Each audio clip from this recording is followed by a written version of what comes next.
നമ്മുടെ ലൈഫ് നെറ്റിൻ്റെ തന്നെ ഇൻ്റർവ്യൂ കണ്ടിട്ട് ഒരുപാട് മെസ്സേജ് വന്ന് കിടക്കുകയല്ലേ. അപ്പോൾ എനിക്ക് വായിക്കാൻ പറ്റാതില്ല. പക്ഷേ ഒരു മെസ്സേജ് ഞാൻ നോക്കുമ്പം നീണ്ട ഒരു മെസ്സേജാണ് വാട്സപ്പിൽ.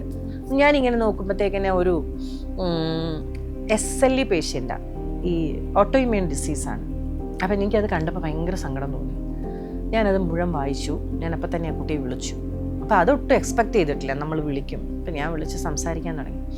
ശരിക്കും ഇനി അന്ന് തൊട്ട് ഞാനും അവളും അവളുടെ രോഗത്തെ ഓരോ ദിവസവും അസസ് ചെയ്ത് ഡയറ്റ് ചേഞ്ച് ചെയ്ത് കൊടുത്തുകൊണ്ടിരിക്കുക. അത്ഭുതമാണ് രമ്യ.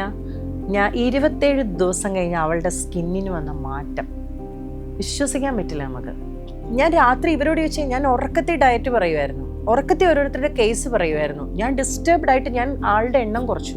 ഞാൻ ഈ കഴിഞ്ഞ മാസം ഈ പറയുന്ന ഏപ്രിൽ 24 കഴിഞ്ഞിട്ട് ഒരാളുടെ ഇങ്ങനെയുള്ള കേസുകൾ സംസാരിച്ചിട്ടുണ്ട്. ഞാൻ കൊടുക്കുന്നത് ഒരാളുമായിട്ട് സംസാരിക്കാൻ കൊടുക്കുന്നത് ഞാൻ എടുത്തിട്ടില്ല. 5-ാം തീയതി വരെ ഞാൻ ആരുമായിട്ടും അങ്ങനെ കമ്മ്യൂണിക്കേറ്റ് ഇല്ല. ബിക്കോസ് അത് എനിക്കുണ്ടാക്കിയ പ്രഷറുണ്ട്.